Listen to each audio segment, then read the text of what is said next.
जो एक रचना सुनाई थी, जोरदार ताली बजाए बहन जी के लिए।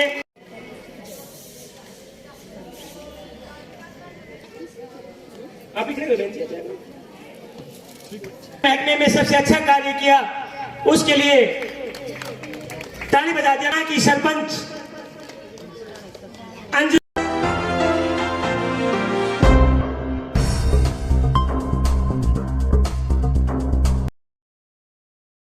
नमस्कार दोस्तों, बाबा साहब पीसीजी न्यूज़ में हमारे सभी दर्शकों का मैं जितेंद्र लखेरा हार्दिक स्वागत अभिनंदन करता हूँ। चैत्र मास हिंदू नववर्ष की सभी को हार्दिक शुभकामनाएं। आज हम पहुंचे हैं महेंद्रगढ़ विधानसभा क्षेत्र के गांव पाली में, और पाली गांव में ये जो है हिंदू नववर्ष का जो आयोजन यहाँ पे किया जा रहा है। यहाँ के आज के जो मुख्य अतिथि कौन है, मुख्य मेहमान कौन है, महिलाएं कुछ यहाँ पर बैठी हुई हैं, उनसे हम बातचीत करेंगे। यहाँ के जो मुख्य अतिथि हैं उनसे हम बातचीत करेंगे। मुख्य अंश हम आपको इस कार्यक्रम के दिखाएंगे। हिंदू नववर्ष का जो शुभ आरंभ कल से हुआ है, नवरात्र में जो है हिंदू नववर्ष की शुरुआत होती है। तो नववर्ष की सभी को शुभकामनाओं के साथ हम इस पेशकश को आपको फुल कवरेज के साथ दिखाएंगे, मान सम्मान की कड़ी दिखाएंगे, मुख्य मेहमानों से बातचीत करवाएंगे, और मैं मेरे साथी सहयोगी से कहूँगा कि वो एक बार आए और दिखाएं। जैसे हमारे त्यौहार बनाते हैं ऐसे ही हिंदू नववर्ष भी मनाया जाए और सभी अपने घर में खुशियाँ मनाएं। जैसे न्यू ईयर पर पटाखे वगैरह फोड़ते वैसे ही हिंदू नववर्ष पर भी ऐसे किया जाए। जैसे आप युवा हैं, युवा लड़कियों को क्या कहना चाहेंगे? युवा लड़कियों को मैं ये कहना चाहूँगी सभी मतलब अपनी पढ़ाई वगैरह इनको महत्व दें और ज़्यादा मतलब इधर उधर की बातों का महत्व दें और अपने घर में बड़ों का आदर वगैरह सब कुछ करें। मैडम नमस्कार। नमस्कार जी बहन जी, एक बार अपना परिचय दें। मैं Manju Kaushik, national youth awardee. हाल फिलहाल मैं महेंद्रगढ़ नगर पालिका की वाइस चेयरपर्सन। तो जैसे महिला सशक्तिकरण का जो ये कार्यक्रम चल रहा है, महिला जन जागृति अभियान है जी, इसके बारे में आप क्या कहेंगे आज के कार्यक्रम के बारे में? देखिए, इसके लिए मैं अपनी छोटी बहन ललिता भारद्वाज जो महिला जागृति मंच की अध्यक्षा है उनको बहुत बहुत बधाई देना चाहूँगी और शुभकामनाएं देना चाहूँगी। वो हर साल इस तरह का आयोजन करती हैं जिसमें मेरी सैकड़ों की संख्या में माताएं बहनें हिस्सा लेती हैं।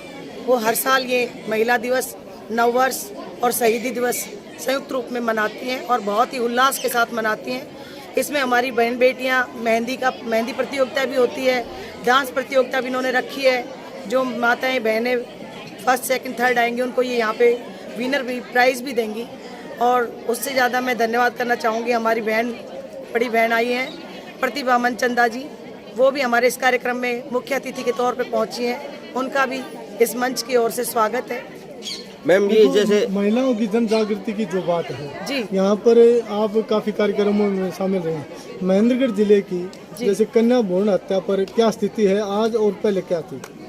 देखिए, एक समय था जब डिस्ट्रिक्ट महेंद्रगढ़ का चंडीगढ़ हम जब कभी किसी मीटिंग में पहुंचते थे स्टेट लेवल पे, तो हमें बहुत शर्म फील होती थी, बहुत शर्म महसूस होती थी कि हमारा सबसे निचले पायदान पे डिस्ट्रिक्ट महेंद्रगढ़ हुआ करता था। और आज आप सबके प्रयास से, जिला प्रशासन के और सभी के प्रयास से आज महेंद्रगढ़ डिस्ट्रिक्ट अच्छी अपने उस पे है। 1000 बेटों पे 920 बेटियाँ हैं। हरियाणा में क्या स्थिति मानते हैं? हरियाणा में अच्छी स्थिति पे अब महेंद्रगढ़ कोई ऐसी जगह नहीं है जहाँ पे आप शर्मिंदगी महसूस करो।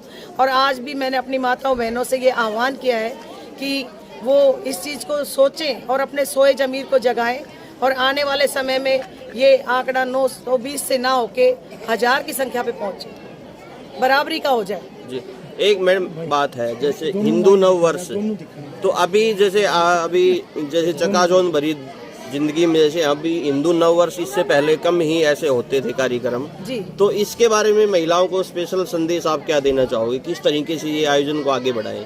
देखिए, जो कुछ है हमारी संस्कृति और सभ्यता में है जी, चाहे हम 1 जनवरी को इंग्लिश कैलेंडर के हिसाब से नववर्ष कहते हैं जी, लेकिन सही मायने में हमारा हिंदू नववर्ष कल से शुरू हुआ है। जी, चैत नवरात्रों में ही हमारा हिंदू नववर्ष शुरू होता है। और मैं आपके चैनल के माध्यम से मैं अपनी माताओं बहनों को ये कहना चाहूँगी कि जो संस्कार और सभ्यता के साथ चलेगा वो जीवन में आगे बढ़ेगा, वरना हमारी जो आने वाली नस्लें हैं वो नष्ट हो जाएंगी। जैसे आज नशे में लुप्त हो रही हैं, नशे का कारोबार हमारे घरों तक पहुंच गया है। पहले पंजाब में होता था, हम हंसते थे उड़ता पंजाब मूवी देख के, लेकिन आज की स्थिति ये है कि वो महेंद्रगढ़ को छू गया है, जो राजस्थान बॉर्डर पे लगता है जी। तो हम अपनी संस्कृति को बचाए रखें और हम अपने ही नववर्ष को नववर्ष का रूप दें और उसी को मन से अपने। जी, आपने बातचीत की, बहुत बहुत धन्यवाद। नाम बताएं। अनुराधा जक्कल से। तो परिचय दें, कैसे क्या है? मैं एक ट्यूबवेल ऑपरेटर हूँ और जल जीवन के बारे में मैं बहुत कार्य करती हूँ। अपना से अपना पानी चेक करवाती हूँ, सभी गाँव में जा करके सभी महिलाओं को इकट्ठा करके अपनी टीम बनाती हूँ। आज महिलाओं को क्या संदेश दिया? आज महिलाओं को मैं सभी को ये संदेश दूंगी, अपने घर में जितना भी जल संगठित हो, उसके कहीं भी इकट्ठा हो, उसको अच्छी तरह से बचाएं। जल बचाने के बारे में इतना बड़ा संदेश दूंगी मैं, सभी बहनें जल बचाने का कार्य करें। जो भी जल बचाएगी तो अपना जीवन बचेगा। धन्यवाद जी जी जी। आज चौथा ये महिला दिवस एवं नववर्ष का कार्यक्रम आयोजित किया गया है। आज शहीद दिवस है, उसके उपलक्ष्य में महिला जन जागृति मंच के द्वारा कार्यक्रम आयोजित किया गया। आज शहीदों के लिए पुष्पांजलि अर्पित की गई, जिसमें मेरे गांव के अशोक चक्र से सम्मानित श्री हुकम सिंह जी को पुष्पांजलि दी गई। वहीं पर 1965 की लड़ाई में मनोहर सिंह जी को पुष्पांजलि अर्पित की गई। वहीं अरबाज सिंह को पुष्पांजलि अर्पित की गई। कार्यक्रम की संयोजक ललिता भारद्वाज ने महिलाओं को जागृत करने के लिए कुछ कार्यक्रम रखे हैं, जिसके अंदर राष्ट्रीय स्वयं सेविका की प्रांतीय अध्यक्ष है, पदाधिकारी है प्रतिमा जी, वहीं पर मंजू कौशिक जी। ये सब आई, इन्होंने महिलाओं के बीच में महिलाओं को कैसे आगे बढ़ना चाहिए इस विषय में उन्होंने अपनी बातें रखी। ये बहुत अच्छा कार्यक्रम है और ऐसे कार्यक्रम गाँव में होने चाहिए। हाँ जी, अमित जी, आज का कैसे क्या कार्यक्रम? रामचंद्र जी आप पहुँचे, आपके साथ जितेंद्र जी पहुँचे, आपका यहाँ पहुँचने पर हार्दिक स्वागत और अभिनंदन करता हूँ। आज का कार्यक्रम नववर्ष के उपलक्ष्य में, जो हिंदू नववर्ष कल था, उसकी शुरुआत हमने आज से करी है। आज शहीदी दिवस के उपलक्ष्य में मेरे गांव के 3 अमर शहीद ठाकुर हुकम सिंह जी, जिन्होंने गोवा की आज़ादी की लड़ाई लड़ी, मनोहर सिंह जी जिन्होंने चाइना के साथ युद्ध लड़ा, और अलबद सिंह जी जिन्होंने चाइना के साथ युद्ध किया, इन सभी को यहाँ पर पुष्पांजलि अर्पित की गई है।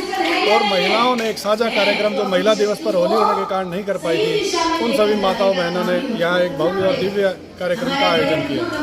सर, जैसे कैलेंडर दिवस में जैसे अभी जैसे हिंदू नववर्ष का अभी जैसे आयोजन हो रहा है, चैत्र शुल्क मास प्रतिपदा जैसे कार्यक्रम है, तो आज की जो युवा है उनको आप क्या संदेश देना चाहोगे कि हिंदू नववर्ष को आगे इसी तरह बढ़ाते रहे?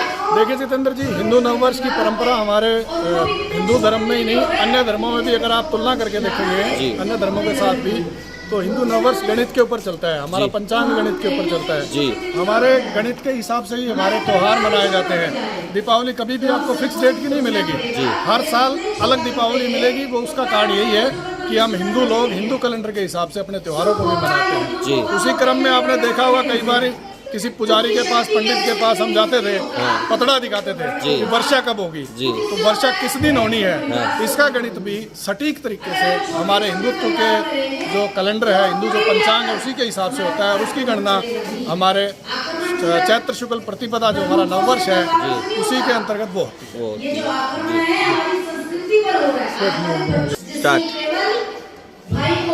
जैसे पुरानी जो प्रचलन है, परिपाटी है कि जो नया साल शुरुआत होती है, नया अनाज जो निकल के आता है, किसान उसी रूप में देखता है नए साल को, जब नया अनाज आता है। जैसे पंजाब में ये परिपाटी है, तो अपने पूरे देश में लगभग ये परिपाटी, इसके लिए क्या करें?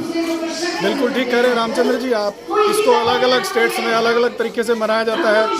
जैसे आप चले जाएंगे दक्षिण की तरफ तो उगादी, और महाराष्ट्र में जाएंगे तो आप इसको गुड़ी पड़वा के रूप में मनाते हैं। इसी क्रम में उत्तर भारत में भी प्रचलन कम था, लेकिन पिछले 8-10 वर्षों में बड़ी क्रांति आई है और लोगों को पता चला है कि हमारा नववर्ष जो है वो इसी समय पर होता है जब किसान परिपूर्ण रूप से आर्थिक रूप से भी मजबूत होता है, उसके पास आय भी कुछ होती है। अन्यथा तो आप 31 दिसंबर और 1 जनवरी में ज़्यादा फर्क नहीं महसूस होगा, लेकिन आज से नववर्ष प्रतिपदा के बाद मौसम के चेंजेस आपको देखने को मिलेंगे। जी सर, साथ में जैसे अपना आज शहीदी दिवस भी आप मना रहे हो, तो युवाओं को खासकर देश के प्रति जो अपने जो न्यौछावर बलिदान की जो भावना है वो एकजुटता के साथ कैसे प्रदर्शित करें? जितेंद्र जी, आपको मैं एक बहुत विचित्र सी बात बताता हूँ। मेरे गांव के ठाकुर हुकम सिंह जी ने गोवा की आज़ादी की लड़ाई लड़ी जी, और उनको अशोक चक्र अवार्ड मिला जी। और ये अशोक चक्र अवार्ड का हमारे गांव में, हमारे क्षेत्र में किसी को भी नहीं पता था। यहाँ तक कि सैनिक बोर्ड में भी इसका कहीं उल्लेख नहीं था जी। जैसे उनके परिवार में कुछ बर्तन उनके नाम के मिले तो हमने उस विषय में गंभीरता से उसका ध्यान किया जी।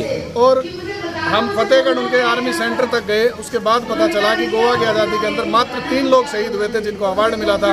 उसमें से अशोक चक्र अवार्ड जो सेना का द्वितीय अवार्ड माना जाता है, उसको बहुत बड़ा ब्रेवरी अवार्ड होता है। शायद हरियाणा में गिने चुने लोगों को मिला होगा। जिला महेंद्रगढ़ में मात्र 2 लोगों को मिला है, जिनमें से एक मेरे गाँव के हैं। उन शहीदों को हमने यहाँ नमन किया है और इससे हमारी आत्मा को भी शांति मिली है और एक युवाओं में प्रेरणा भी जाएगी। आपने बातचीत की सर, बहुत बहुत धन्यवाद। बहुत बहुत धन्यवाद।